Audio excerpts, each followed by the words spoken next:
Mesdames, Messieurs, bonjour, bienvenue dans Zigzag Café. Je vous rappelle le principe, à chaque fois nous recevons une personnalité ou un groupe pendant une semaine, histoire d'entrer dans un monde, dans un nœud de relations, histoire de découvrir une partie de notre société. La semaine dernière, nous étions avec les Compagnons d'Emmaüs. C'était un certain regard sur la société suisse. Et puis cette semaine, nous allons aller beaucoup, beaucoup plus loin et en même temps être proche de chez nous à travers un de ces fameux Suisses qui s'exilent. Oui, avec un des Suisses du bout du monde. Vous vous souvenez peut-être, il vous arrive de regarder la télévision, que voilà, 1 ou 2 ans, j'étais allé à la recherche, à la rencontre d'un certain nombre de ces Suisses du bout du monde. Et je crois que celui qui m'a le plus marqué, hormis peut-être Loïc, qui fut notre invité ici, ce gamin qui fait de la radio pirate au Mali, c'est celui, hormis Loïc, qui m'avait le plus touché. Je crois que c'est Herman Petigna. Herman Petigna, c'est un Jurassien. Un insoumis, une espèce d'anard, comme il y en a de merveilleux dans le Jura, qui un jour a pris le chemin de l'exil, mais pour lui, ça n'était pas l'exil, c'était le chemin de la vie. Un chemin qui est d'abord passé par la France, puis qui a abouti assez rapidement à Madagascar. Et petit à petit, il y a fait son trou, mais un trou qui n'est pas un trou de fonctionnaire, qui est plutôt le trou du fauve qui s'apprête à en ressortir à la première occasion. Et cet homme, j'en avais entendu parler, je ne le connaissais pas, et j'ai décidé d'aller le rencontrer. Il avait à l'époque déjà un peu plus de 70 ans et il s'occupe toujours d'un immense arboretum dans lequel il a collecté petit à petit toute une série de plantes qu'il va lui-même chercher dans la nature et dont se servent ensuite des scientifiques. Et Alex, il avait un principe surtout, il disait, moi la Suisse, plus question. Alors oui, c'est ça, c'est la dernière question que je lui avais posée en le quittant, à savoir, alors à quand Herman en Suisse? Écoutez la réponse. À quand en Suisse? Ah non, pas question. Non, j'y vais plus, c'est fini. Les sauvages, ils sont pas ici, ils sont là-bas.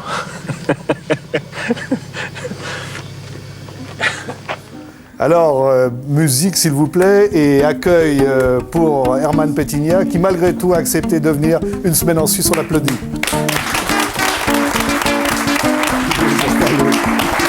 Voilà. C'est vrai que vous aviez plus tellement envie de revenir, hein? Ben non, c'est Alex, camarade syndiqué là, qui m'a forcé la main. Voilà, quasiment extirpé du sud, voilà, on vous a arraché quasiment. Enlèvement. C'était -5 que je venais pas. Près de 50 ans à Madagascar, vous êtes revenu combien de fois en Suisse? 2, 3 fois, pas plus? Ça fait la 4e. 4e. Ouais. Et la dernière fois, il y avait combien d'années? Ça fait 85, 86. Ouais, un bout de chemin. 12 ans. 12 ans. Alors, Alex, vous allez nous aider parce qu'on va vous retrouver dans ce que vous faites actuellement à Madagascar. Puis au cours de la semaine, on va avoir l'occasion de comprendre pourquoi vous êtes parti. Vous avez quitté votre Jura. Quelles sont vos motivations profondes, le regard que vous portez sur la vie. On aura l'occasion au cours de cette semaine aussi de s'interroger sur les liens qui existent entre la Suisse et Madagascar à travers la coopération technique, à travers des projets de télévision. Ce sera l'occasion de parler de la vanille. On va longuement parler de la vanille quand même, ça joue un rôle dans l'île. Et puis la vanille peut donner beaucoup d'idées aux gens qui nous suivent. Peut-être avant que l'on démarre dans l'émission, j'aimerais présenter ceux qui sont avec nous, qui ont tous un lien avec Madagascar, bien sûr. Pierre Kunz, directeur du Vivarium de Lausanne. Vous êtes venu avec de délicieuses bestioles. J'ai essayé de donner un petit peu quelque chose dans le décor, c'est ça? C'est ça. Et puis de pouvoir en parler aussi de la protection, ce qui est important, de connaissance, Voilà. ce qu'il faut, voilà. Ce sont des boas de Madagascar. C'est des boas de Madagascar qui sont actuellement tous protégés parce qu'il y a quand même des grands risques d'extinction dans la nature. Et puis, les rôles de vivarium, zoo et tout ça, c'est lié à tout ce qui est nature. Est-ce qu'on prépare un boa à participer à une émission de télévision? Pourquoi pas? Ouais. Je crois. Question de température. Je lui ai posé la question, il était d'accord. D'accord, ça va. Nancy Chevalier est avec nous. Vous aussi, vous avez un lien avec Madagascar. parce que vous êtes venu avec Eric Manana, qui va d'ailleurs nous rejoindre. Si Eric Manana veut bien venir se joindre à nous autour de cette table. Vous avez été institutrice à Madagascar? Oui, tout à fait, dans Enseignant. un petit village à 60 km de la capitale, Voilà. où j'ai enseigné le français et la pédagogie. Et puis vous nous présentez Eric Manana, qui est un artiste fort reconnu, prix Charles Cros. Présentez-le nous. C'est un artiste très très connu, très populaire dans son pays, et qui vit depuis 15 ans à Bordeaux, et qui est musicien professionnel depuis à peu près 8 ans, et qui a sorti un CD à son nom au mois d'avril 97. Et puis qui donnera un concert à Oron, on le dira le 29, on aura l'occasion de vous Le entendre 30. dans un petit moment, le 30, pardon, le 30. On aura l'occasion de vous entendre tout à l'heure. Et puis des Malgaches et des Suisses qui ont épousé des Malgaches, enfin beaucoup de gens qui ont envie d'être dans cette émission. Moi je voudrais vous présenter, attention je m'accroche, c'est Mav Rakutu Arissou, c'est ça? Prenez votre micro. Alors très bien, on s'appelle Mav Exactement. Rakutu Arissou et ça veut dire quoi? En fait, ce nom, c'est comme tous les noms des Malgaches, qui a une signification. C'est pour ça que c'est assez long. Ça commence, on peut décortiquer en plusieurs mots. Alors, je vous explique. Donc, ça commence par Ra. La plupart des noms de Malgaches commencent par Ra ou A. Donc, en fait, c'est un pronom personnel, le Ra ou A, comme le de en français, comme de Clercq D'accord. ou de Gaulle. Couteau. Alors, le Kout, c'est le nom d'un garçon ou d'un petit garçon. Oui. Et puis après, dans le nom aussi, il y a Sou, Oui. qui veut dire, qui désigne le nom d'une petite fille ou d'une fille. Oui. Alors, entre les deux, il y a le Ar, qui est la conjonction de coordination, qui veut dire et, ce qui fait donc le Kout et le Sou. C'est lié ensemble comme Roméo et Juliette. D'accord, au fond votre prénom ça veut dire Roméo et Juliette. Exactement. On pourrait dire. Très bien. Bah, avant qu'on voit ce que vous faites sur place, Herman Pétinia, vous êtes parti, je disais, il y a une cinquantaine d'années à Madagascar. Pour vous y rendre depuis la France, c'était combien de jours de voyage? À l'époque, il n'y avait pas d'avion. Ouais. On faisait ça en bateau avec une compagnie messager maritime. Oui, messager Ouais. maritime. Et là, le premier voyage, ça a duré 34 jours. Et vous m'avez raconté en arrivant que pendant les 34 jours, vous ne vous êtes pas tourné les pouces, vous avez dit il faut absolument Oui, que j'apprenne après, le malgache. J'ai appris le malgache avec un vieux professeur, je crois que c'est un professeur, je ne me souviens plus exactement. Qui était Et sur le puis, je lui ai bateau. demandé, il était sur le bateau avec, mais il rentrait, et puis moi j'allais là-bas pour la première fois. Et moi je lui ai dit, on ne va pas rester comme ça une trentaine de jours à rien faire, est-ce que vous pouvez me donner des cours de malgache? Alors moi je ne connaissais rien du tout parce que j'avais fait une préparation pour aller en Bolivie. Et puis, Ah ouais, c'était pas vraiment l'endroit. j'avais appris l'espagnol. Alors. Et puis j'allais à Madagascar provisoirement pour 6 mois, 8 mois, remplacer quelqu'un. Puis après je rentrais, puis je repartais en Bolivie. Mais pas du tout. C'est encore provisoire maintenant. Vous voyez. Voilà. Et alors, quand vous êtes arrivé, vous pouviez déjà, au bout de 34 jours, vous débrouiller en malgache? Oui, tout de suite, savoir poser des questions, parce que c'est comme ça qu'on apprend une langue. Hein, qu'est-ce que ça veut dire ça, comment on appelle ça, comment on appelle... Et c'est comme ça que j'ai appris les premiers rudiments donc, du malgache. Puis après, je suis parti dans un village absolument où il y avait personne ne savait un mot de français, ni d'allemand, ni rien. Et j'étais forcé donc de parler. D'accord. Tout à l'heure, on a entendu l'explication à propos du nom de Roméo et Juliette. Est-ce que c'est une langue difficile à apprendre? Non. C'est vous qui dites ça, là. Ah non, c'est pas difficile. Il y a une question le système ne peut pas se comparer avec des langues européennes, soit le français, soit l'allemand, les langues. C'est totalement différent. Et je pense que la langue, elle est beaucoup plus logique. Je m'excuse, hein, beaucoup plus logique que le français ou même le latin. Ah oui, c'est sûr. Ça procède par racine. Oui. Il y a une racine, par exemple le mot achat, ça veut dire le travail. Hein. Et suivant les cas, donc en analyse grammaticale, en analyse logique, on met un préfixe ou un suffixe. Et c'est tout. Vous avez une phrase entière qui est très concise et qui est très précise. Mais oui. Alors Alex, vous allez nous en dire davantage sur Germain Pétinia d'ailleurs. Attention parce que On va parler d'Herman parce qu'il est aussi malgache et dans son passeport malgache, il s'appelle Herman, donc désormais tout le monde l'appelle Herman. Mais en fait, à l'origine, et dans son village de Miécourt, dans le Jura, qui était plutôt francophone, comme vous vous en doutez, c'était pas Herman, c'était Germain. Ouais. Alors voilà, c'est comme ça, on va jouer un peu sur les deux. Mais à propos d'Herman Petigna, puisque désormais on va parler du Herman malgache, eh ben on va le retrouver dans son arboretum. Il est à une trentaine de kilomètres de Tuléar, qui est à l'extrême, presque à l'extrême sud-ouest de Madagascar, sur le golfe de Mozambique, donc près de l'Afrique, à 400 km de l'Afrique.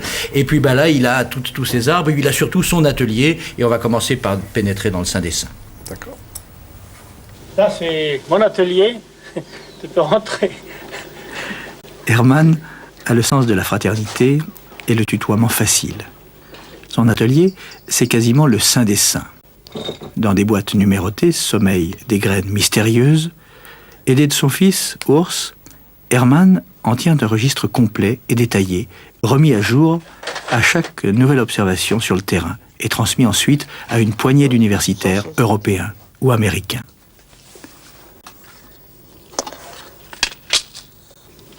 Les visiteurs ne sont pas légion et souvent, il s'agit d'autres scientifiques qui viennent demander à Herman ses conseils ou son aide.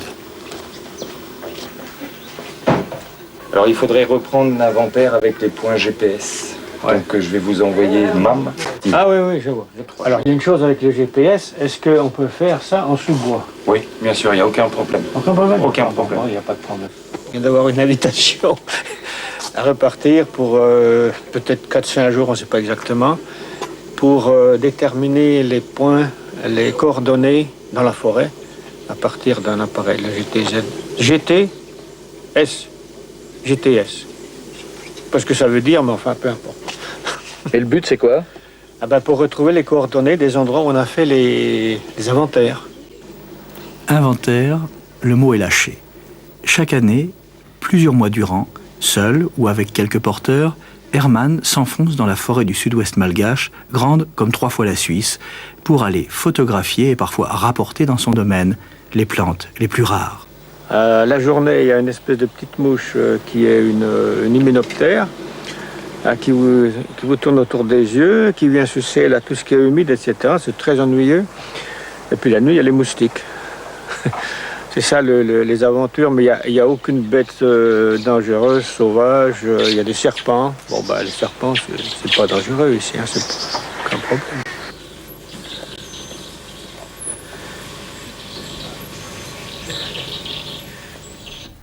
Justement, à propos des serpents, Monsieur Kounz, vous êtes avec nous là. Vous parliez tout à l'heure du bois de Madagascar. Vous connaissez, vous, le bois de Madagascar? J'en ai chez moi dans mon jardin. Ah, voilà. Et ils peuvent atteindre quelle dimension? Bon, il y a différents bois, donc il y a 3 espèces différentes sur Madagascar. Il y a des bois terrestres, donc 2 sont, un plutôt lié au sud, et l'autre plus sud-ouest, hein, et l'autre dans la partie nord. Donc c'est des animaux qui fréquentent pas du tout les mêmes biotopes, les mêmes terrains. Malheureusement, j'ai pas eu la chance jusqu'à présent de mettre les pieds moi-même dans ces terrains, mais donc je cherche le plus possible d'informations qui sont indispensables à la maintenance donc, de ces animaux-là. Et vous avez un bois qui est purement arboricole. Donc c'est les Anzinia, si on veut l'appeler, par son nom scientifique. Et les autres, c'est le bois de Doumeril, qui est plutôt clair et gris clair. Celui-là que vous avez actuellement sur l'écran, ça c'est le type pur madagascariensis. Ça c'est celui qui est très aimablement vous avez pris avec vous. Hein. Pardon? C'est celui que vous avez pris avec vous pour aujourd'hui. C'est ça, oui. Donc ces bêtes-là peuvent atteindre une taille à peu près, au tout grand maximum, 4 mètres. Mais la plus grande partie, ça reste à 2,50 mètres. Moi, j'ai 2,80 mètres. 3 mètres, voilà. Ça confirme. Donc, il ne faut pas oublier que si on parle de taille maximum chez les reptiles, c'est rarement atteint. Donc, la maturité est bien avant. Bon, vous avez... ça, ce sont des animaux. Hein, je veux dire, quelques-uns. Ouais. Le boa, vous dites, n'est pas dangereux. Et tout animal peut se défendre par morsure. Mais aucun boa va étrangler un être humain, sauf si on cherche vraiment à aller trop loin. Puis si on est trop fragile. Donc être humain, ça peut aussi être un bébé, hein. Il faut bien le voir comme ça. Donc un adulte, il risque absolument rien d'autre qu'une morsure. D'accord. Bon, on est convaincu, là. Tant qu'il reste là où il est, on est tout à fait convaincu. Alors, c'est une toute petite morsure, c'est pas...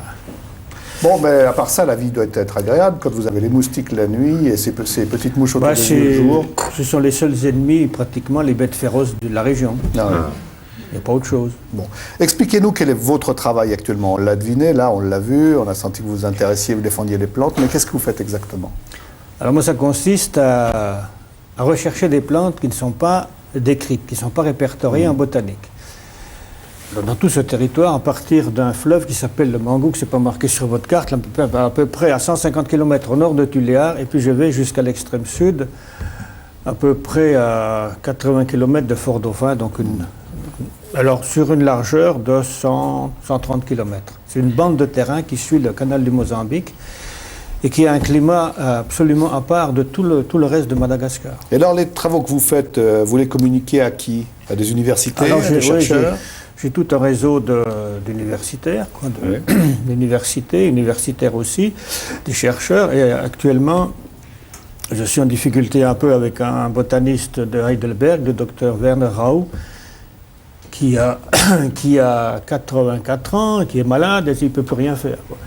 Et il a un tas de dossiers comme ça que je lui ai envoyés depuis 2 ans et ça reste là, je voudrais que je les récupère, quoi, puis voir un peu si on peut continuer comme ça. Là, vous lancez un appel pour savoir si quelqu'un éventuellement pourrait reprendre contact avec vous. Alors c'est pas pour toute plante, hein. Oui. Avec Heidelberg, je m'occupe uniquement de Euphorbia et puis les Ceropegia, donc des Asclepiadacées. Donc 2 familles. Et encore il y a encore l'université de Ulm aussi qui s'occupe des Asclepiadacées.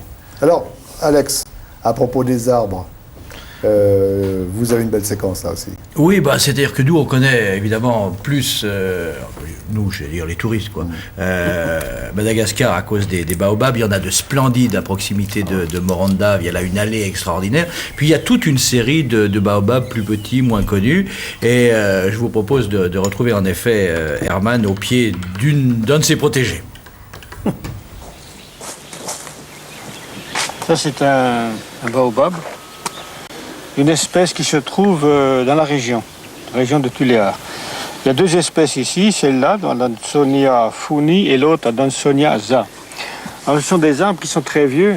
Celui-là, ça a été testé il y a 3 ou 4 ans par des botanistes allemands. Ils l'estimaient à 350 ans à l'époque. Donc, cet arbre-là, il doit avoir 355 ans à peu près.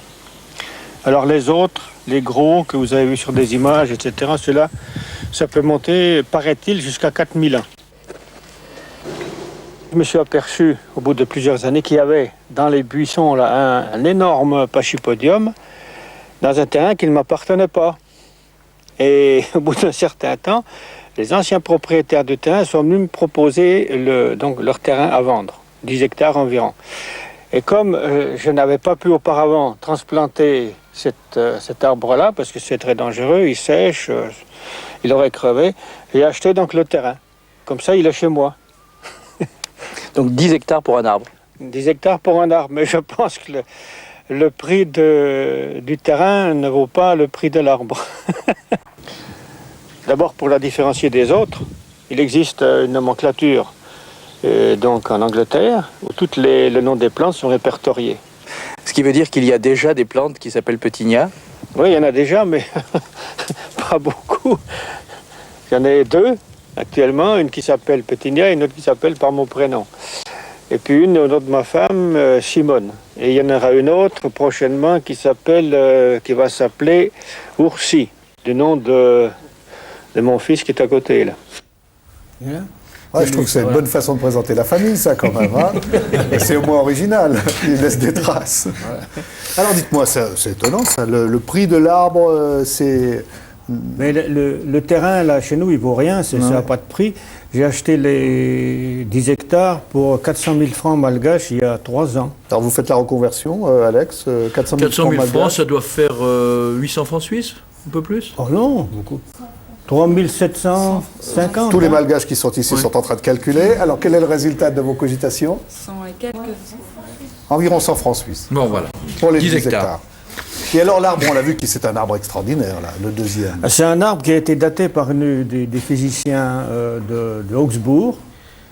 Ils expérimentaient un nouveau système de datation des arbres, Oui. avec un scanner.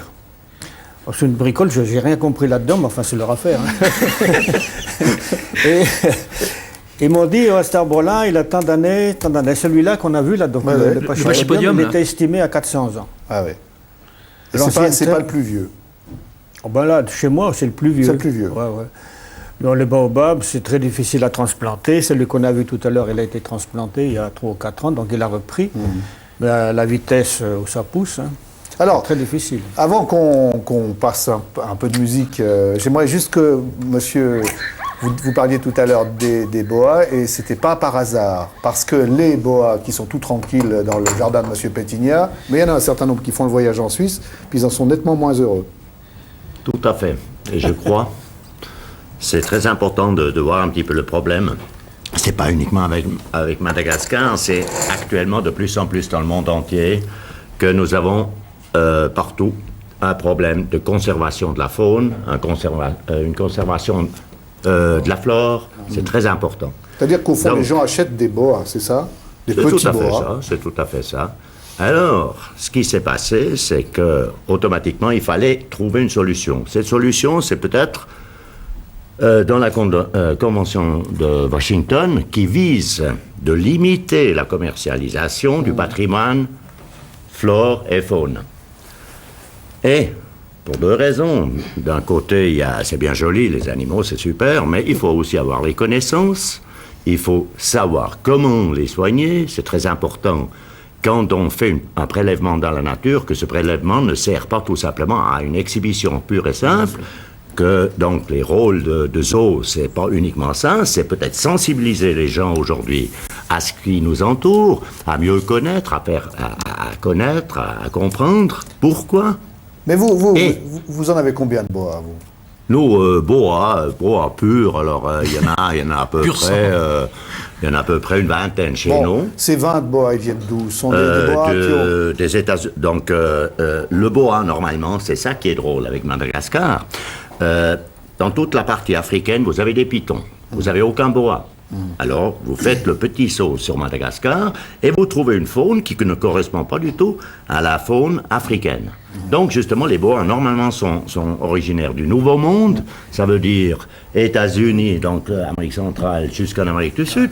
Et vous faites un saut à Madagascar et vous trouvez de nouveau des boas, parce qu'il n'y a aucun python à Madagascar. Ah oui. Alors, voilà. Juste une question. Si par exemple, je suis passionné, il y en a, moi pas, je vous le dis tout de suite, mais il y a des gens qui sont passionnés des boas. Ouais. Est-ce que vous recommandez d'acquérir un boa, de le garder chez soi ou non? C'est une question qui est très difficile à répondre, pour une simple raison. Si quelqu'un est un mordu de la nature, si quelqu'un est vraiment intéressé à apprendre le maximum avant, D'accord. et il prend la décision par la suite, maintenant je veux me faire la main avec un animal facile, qui est le boa constrictor, par exemple, qui est reproduit à la tonne actuellement en captivité, je ne vois pas d'un mauvais œil qu'on fasse ça. Si c'est le boa de Madagascar. C'est exclu.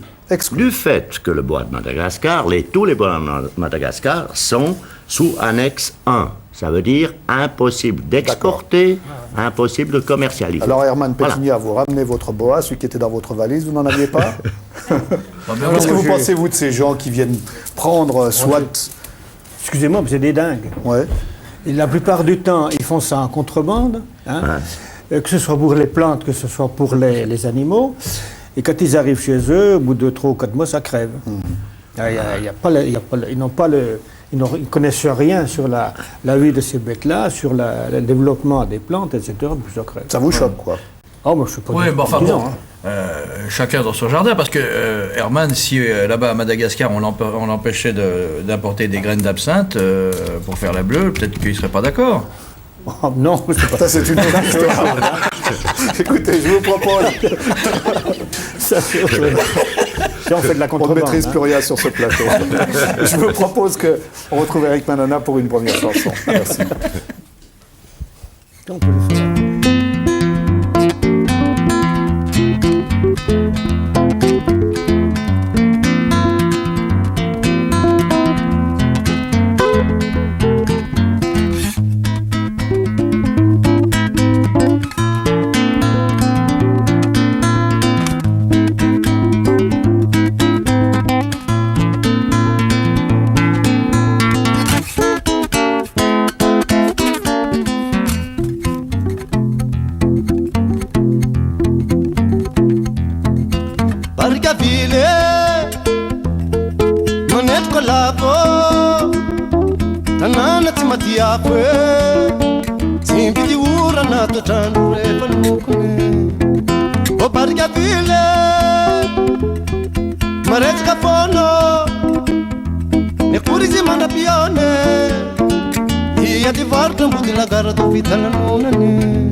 Je rappelle qu'Eric Mananas a obtenu le Grand Prix international du disque 1997 de l'Académie Charles Cros.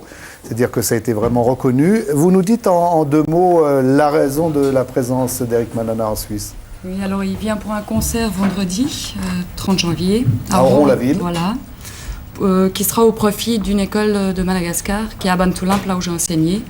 Donc les bénéfices de ce concert seront pour agrandir la bibliothèque qui a déjà été financée, ainsi qu'apporter de nouveaux livres. Eric Mananas, quel était le sens de votre chanson? Parce que nous, on apprend moins vite le malgache que... Ah d'accord, c'est-à-dire, le titre, c'est un village qui se trouve entre Tananarive et Tamatave, sur la côte est, donc, qui s'appelle Brickaville. Et c'est là où, avant, j'ai passé mes colonies de vacances quand j'étais encore petit. Et à l'époque, je ne grattais pas encore la guitare. Mais c'est toute une ambiance. Et c'est une toute petite gare de 3 mètres sur 4, et encore. Mais avec l'ambiance des marchands ambulants, avec leurs cris et tout ça. Ça m'est resté jusqu'à maintenant. Et j'en ai fait une chanson parce que bien plus tard, quand je suis revenu au pays, je suis repassé donc, dans le même village. J'ai pu retrouver ça. Et c'est en quelque sorte un rêve, parce qu'avec tout ce qui se passe, tous les problèmes économiques et tout ça, c'est ma façon de rêver pour qu'on retrouve cette ambiance. Alors vous produisez beaucoup en Europe, notamment en Europe du Nord, vous avez un grand succès. Vous retournez à Madagascar, je suppose, chanter mais dès que je peux, dès que je peux, parce que c'est quand même là où je puise tout. Est-ce qu'il y a une grande différence dans l'attitude du public, dans le concert? Comment ça se passe? Je dirais qu'en Europe, c'est plutôt, puisqu'il y a quand même le barrage de la langue. Et justement, c'est un petit plus où je devrais encore m'exprimer beaucoup plus, où à chaque mot, je devrais quand même aider le public à comprendre. Et puis, bien sûr, à Madagascar, c'est différent parce qu'eux, ils savent déjà le sens des paroles et tout ça. Et ça fait quand même un petit défi en plus, et j'aime ça. Alors on va un peu revenir dans le parcours personnel d'Herman Germain Pétignat, puisque, on l'a dit en début de l'émission, vous êtes né dans le Jura, à Miécourt. Explication, Alex. En 1923. Oui. Alors, bien sûr, on aurait pu remonter dans l'histoire de Germain, alias Herman, jusqu'aux alentours des années 1600, c'est-à-dire l'arrivée vraisemblable de la famille dans le Jura. Mais plus modestement, on va s'arrêter au grand-père. Le grand-père que vous voyez maintenant, c'était Jules Pétignat, qui influencera durablement son fils Henri et son petit-fils Germain, notre invité d'aujourd'hui. Henri, le papa, le voici en soldat. On est dans les années 20. Et puis en 1922, il épouse Constance Frotté, qui habite elle aussi à Miécourt. De cette union vont naître 5 enfants, uniquement des garçons. Et parmi ces garçons, Germain, venu au monde, je vous l'ai dit, en 1923. Germain, il est l'aîné, et c'est un élève intelligent, mais plutôt solitaire, qui doit déjà se comporter en adulte pour pouvoir s'occuper de ses 4 frères bien plus jeunes. Puis c'est l'école de recrues, et malgré les camaraderies de jeunesse, une solide rogne antimilitariste, une rogne qui ne se démentira jamais. C'est aussi l'époque de la contrebande avec la France où Herman, qui je vous le rappelle se prénomme encore Germain, part faire des études et militer. Décidément, il sera toujours du côté des pauvres, des opprimés et des révoltés. Tandis qu'à Miécourt, la vie suit son cours, paisible, tranquille, hormis peut-être la mort accidentelle d'un des frères. Tandis que Germain, après une ultime visite semi-clandestine à ses parents dans cette maison, qui n'appartient plus désormais à la famille, après une ultime visite, donc s'embarque une première fois pour Madagascar, où il fera tous les métiers, sera expulsé par les Français, reviendra après l'indépendance, et où il vit aujourd'hui encore avec sa femme et leurs 3 enfants. Alors, voilà, raccourci d'une vie, vous avez vu. C'est vite fait. Alors, quand même, on reprend juste un personnage qu'on a vu au tout début de la narration d'Alex Descotes, c'est Jules Pétignat. Ça, c'est votre grand-père. C'est mon grand-père. Et votre grand-père, il a eu une certaine influence sur vos idées. Oui, beaucoup, parce que dans le Jura, tout le monde était catho, volontaire ou pas volontaire, parce qu'on ne pouvait pas sortir de là, c'était sous une cloche de plomb, et on ne pouvait pas en sortir. Alors le grand-père, là, quand on sortait du culte ou bien de la messe, quoi, toute la famille allait chez lui. Et c'est lui qui commentait les sermons du curé. Il démolissait tout. Il démolissait tout. J'ai toujours regardé cette critique, cette analyse de la situation. On peut dire que votre grand-père était anarchiste? Je pense, oui. Foncièrement, parce qu'il lui, il me disait, si tu ne veux pas rester, excusez-moi, si tu ne veux pas rester un con toute ta vie, il faut changer de métier tous les 10 ans. C'est ce qu'il a fait, lui, d'ailleurs. Ouais. Alors, il a changé de métier, il a été, je ne sais plus, horloger. Il a été horloger. Donc, à l'époque, il y avait un examen qui consistait à faire une montre avec des vieilles ferrailles, etc. C'était pour un truc, quoi. Avec son examen et tout, il est devenu horloger, donc des métiers. Il n'avait pas trouvé de travail, on lui a donné des... Vous savez, à l'époque, il y avait ce qu'on appelait l'échappement. Ouais. dans la montre, puis un spiral. Alors on lui a donné à faire la trempe du spiral. Donc il avait une bobine de fil, et puis il fallait les couper en morceaux, et puis les chauffer avec une lampe à alcool. Et il faisait ça, et c'était à la douzaine, des petites boîtes, etc. Et puis après, il en a eu marre, il a dit, bah, je suis devenu boulanger, hein, boulanger. Et puis votre famille, votre père, qu'est-ce qu'il faisait votre père? Mon père, il fabriquait de la ferraille aussi, il était dans la ferraille. Donc on était c'est-à-dire l'horlogerie, non? Des prototypes de machines à l'horlogerie avec mon oncle. C'est ça, oui, non, la ferraille, c'est pas ferrailleur, il faisait de... Non, je dis le matière première. Ah, d'accord.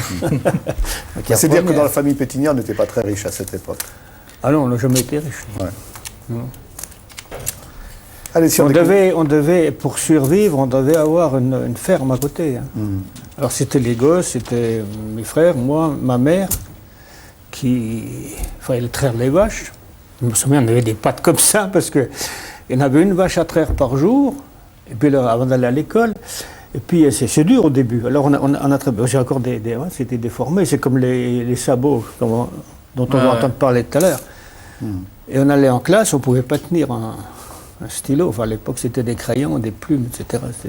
On va parler de la classe dans un instant, mais tout de même, il faut que les gens qui ne connaissent pas Miécourt, il y en a quand même quelques-uns, puissent découvrir ce lieu, et on va le faire en compagnie du maire, Michel Juillard, et vous allez découvrir avec nous.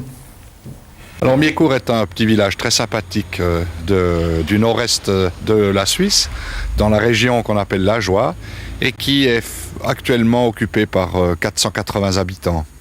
C'est un village à caractère rural, avec quelques petites industries, notamment des menuiseries, et puis une petite industrie également liée à l'horlogerie. Et puis la plupart des gens travaillent dans le secteur tertiaire, même jusqu'à Bâle ou dans la région de Dlémont et Porrentruy.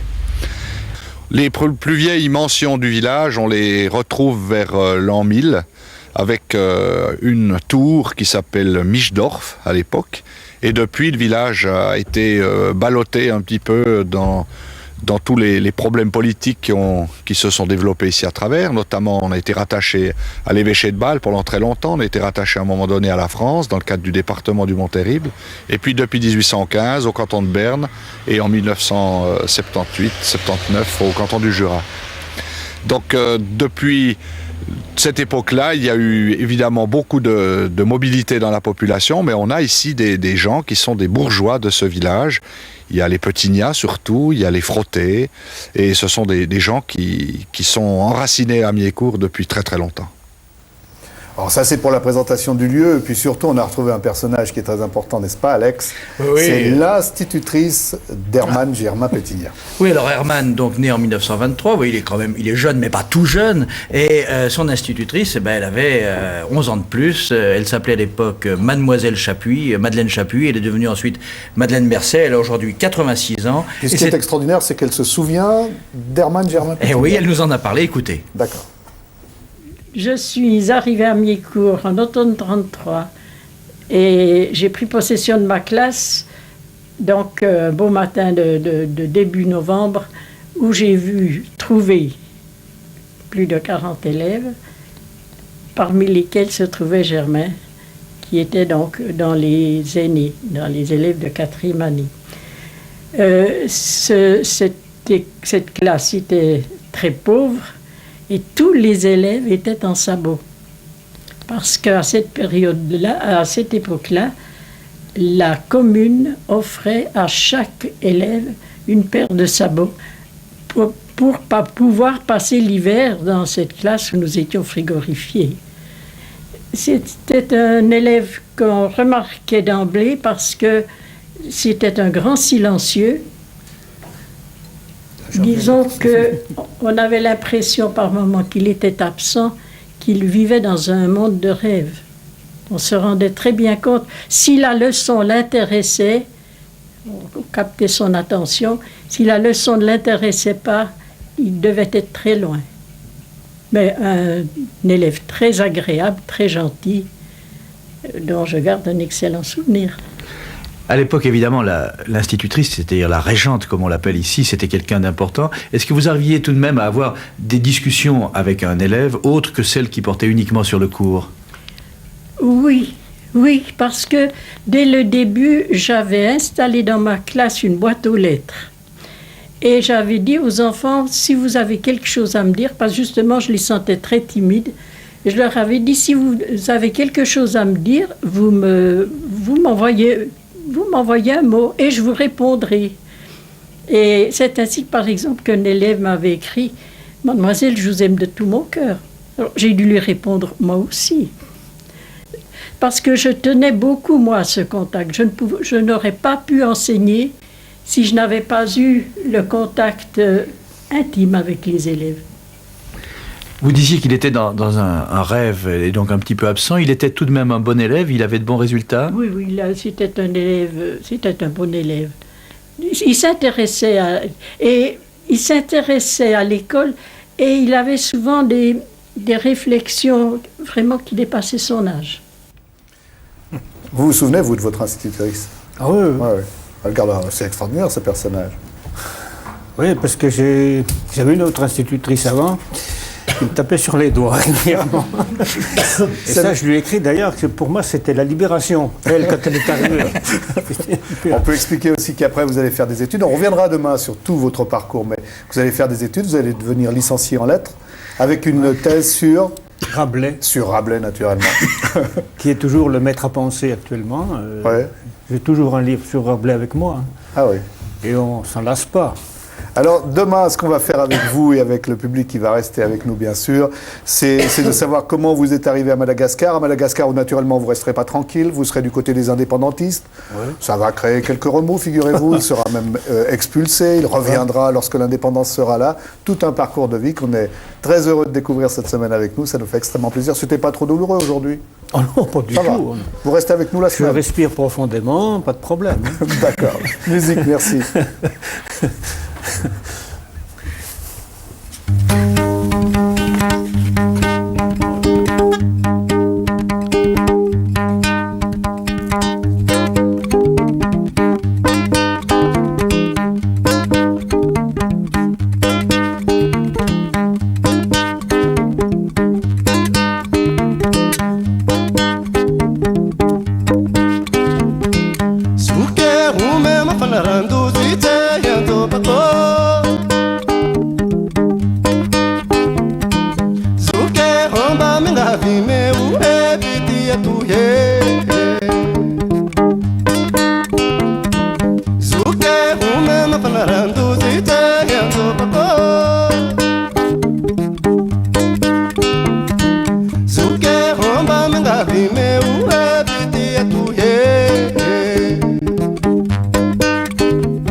Happy,